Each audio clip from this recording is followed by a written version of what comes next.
puti sumakto yung araw. Hindi makulimlim, hindi malamig, mainit ngayon. So guys, ito gagawin natin. Yung dati natin pinagtaniman ng patatas. Napanood nyo yung mga vlog natin dati. Tanim tayo dito tapos nag-harvest tayo. Ito naman, yan.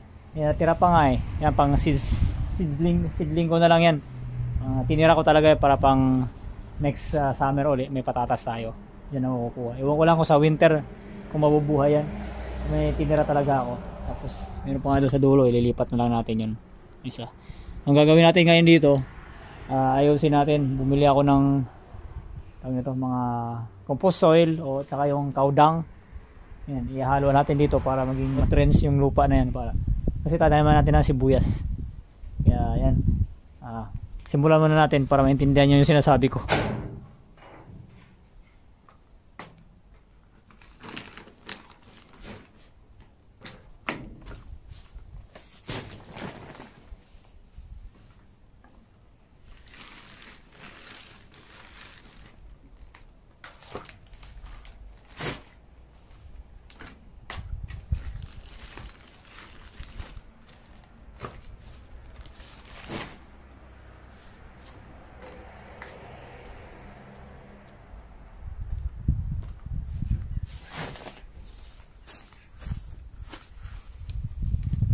Ito yung mga sinasabi ko guys na nagbibili natin ng mga nakarang araw. Yan. Mga organic compost soil yan. Yan, potting mix. Ano ba yung cow dung? Ito yung cow dung.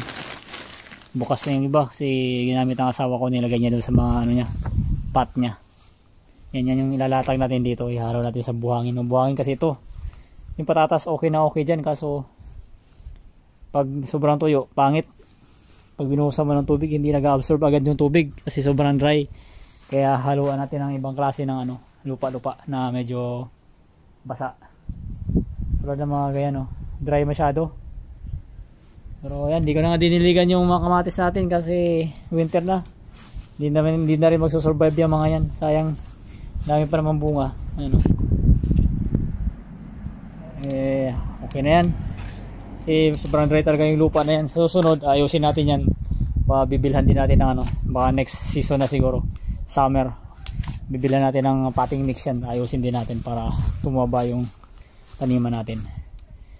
Simulan na natin yung paglatag. Ihalo ko lang naman yan dyan. Madali lang.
3 days later.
Lakad lang ito.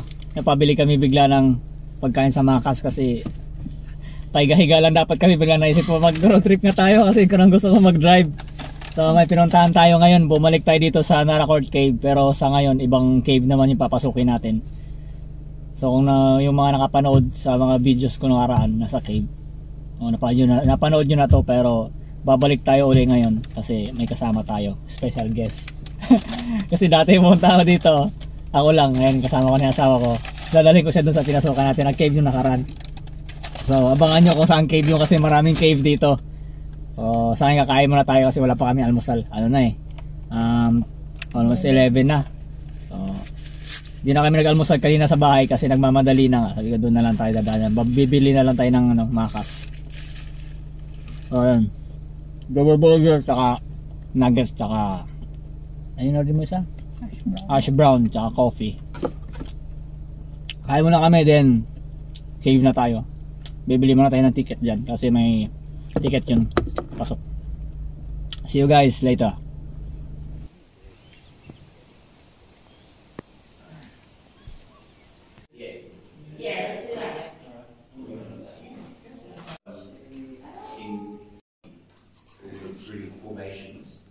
So Surface, kangaroo.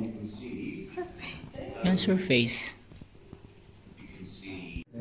We can hear it. No, that's not where it's going.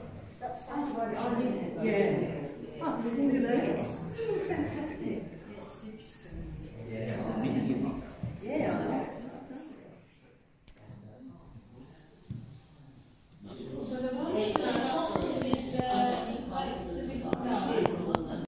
So my question to you, right, is that we have there's a cave called the Victoria. Does anyone on the 11:15 Alexandra tour? Playground.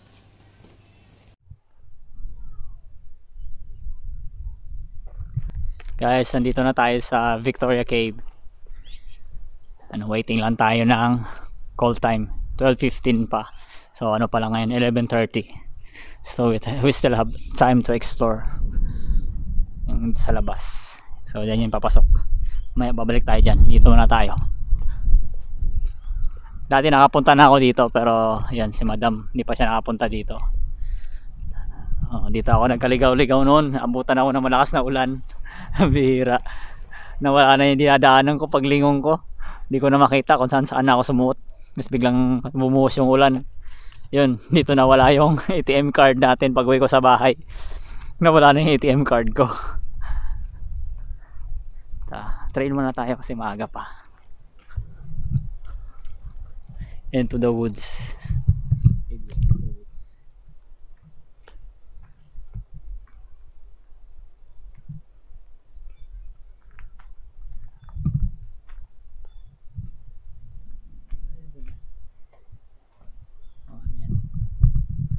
Pang maintenance yung madaanan dyan. Ito yung mga trek din yan.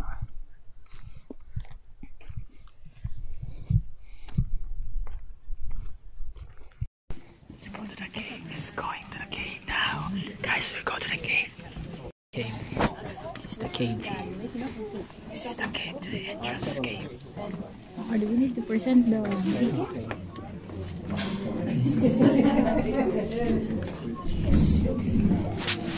Watch your steps.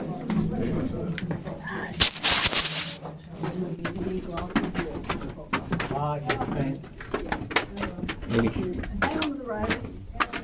Maybe. Do you think that was the entrance last time?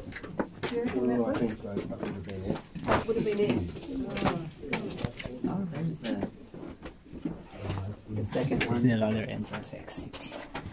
That's a fire exit. I have nightmares about that kind of stuff.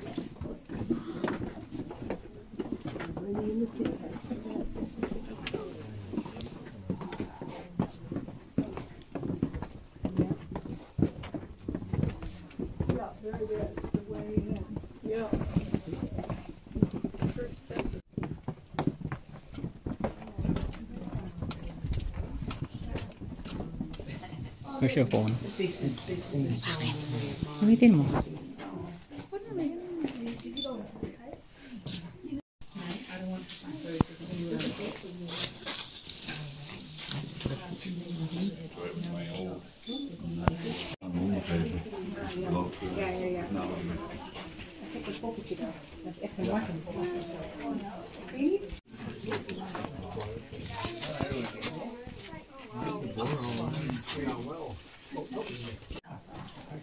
Lights.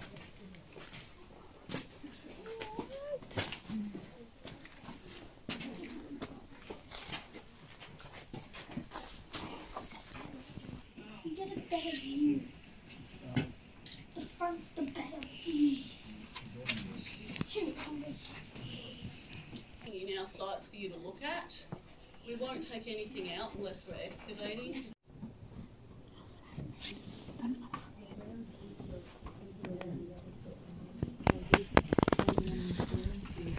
Shore it up here. Shore it up there.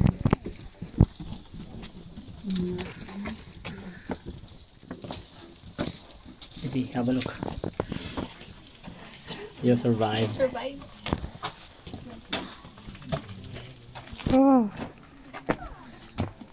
Survive. Pipicturean kita dito. Come on, baby. Picture kita dyan.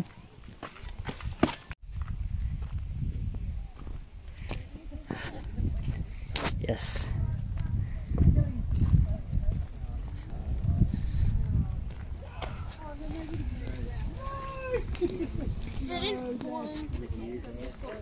See?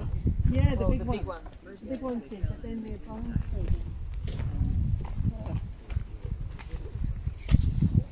It's called Better Way to Go. And no thanks. Gosh. You know there's no way back out. So guys, nakalabas na kami, nakasurvive kami sa cave. Hindi ko naman claustrophobic. Yeah. Okay naman sa akin yung mga ganun, wag lang yung mga heights na man-made. Which is I'm not a fan. So yeah, that's it for today's video guys. Uwi muna kami kasi ano na, hapon at saka ayan, cloudy, baka umulan, wala kami dalang payong, mag-grocery pa kami. So yeah, thank you for watching, see you next time. Bye.